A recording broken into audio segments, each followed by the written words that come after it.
final half of our journey through the 1980s kicks off with A Chinese Ghost Story, literally meaning the ethereal spirit of beauty, a 1987 Hong Kong romantic comedy horror film starring Leslie Cheung, Joey Wong, and Wu Ma, directed by Ching Su Tung, and produced by Sue Hark.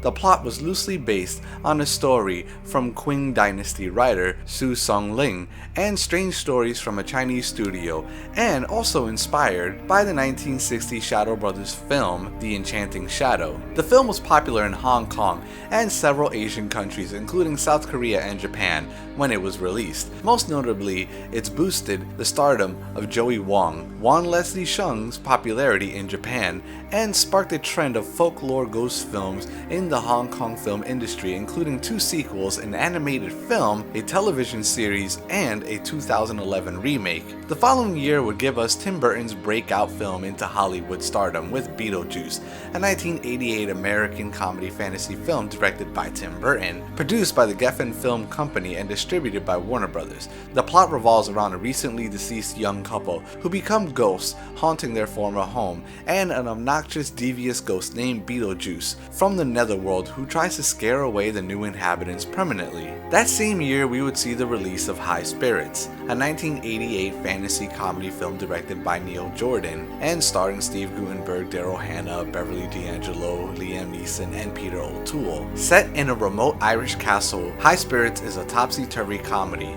with thematic leanings towards Ireland's rich folklore regarding ghosts and spirits, where the castle starts to come to life with the help of such denizens. This year would also see the remake of Lady in White, a 1988 American family horror film of the ghost / mystery genre. Much of the film was made in Wayne County, New York, taking advantage of the appropriate local area. The movie is based on a version of the Lady in White legend concerning a woman who supposedly searches for her daughter in Durand Eastman Park in Rochester, New York. Afterwards, we would see one of the more famous and humorous takes of a covered classic with Scrooge, a 1988 American Christmas comedy film, a modernization of Charles Dickens's A Christmas Carol. The film was produced and directed by Richard Donner, and the cinematography was done by Michael Chapman. The screenplay was written by Mitch Glazer and Michael O'Donoghue. The original music score was composed by the legendary Danny Elfman. The following year would then start to bring out the heavy hitters with the light-hearted Field of Dreams, a 1989 American fantasy drama film directed by Phil Alden Robinson,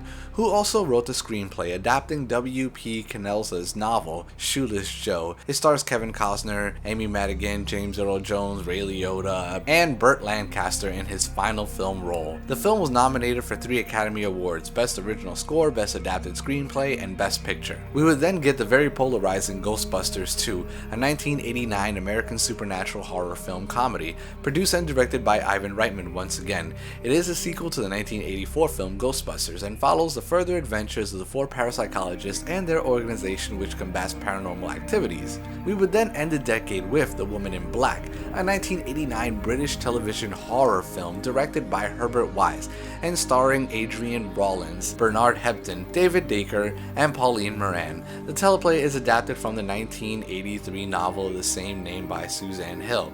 It focuses on a young solicitor who is sent to a coastal English village to settle the estate of a reclusive widow and finds the town is haunted by her ghost. This, of course, was later remade, which we will cover in a later episode. Join us next time as we enter a new era of ghost films.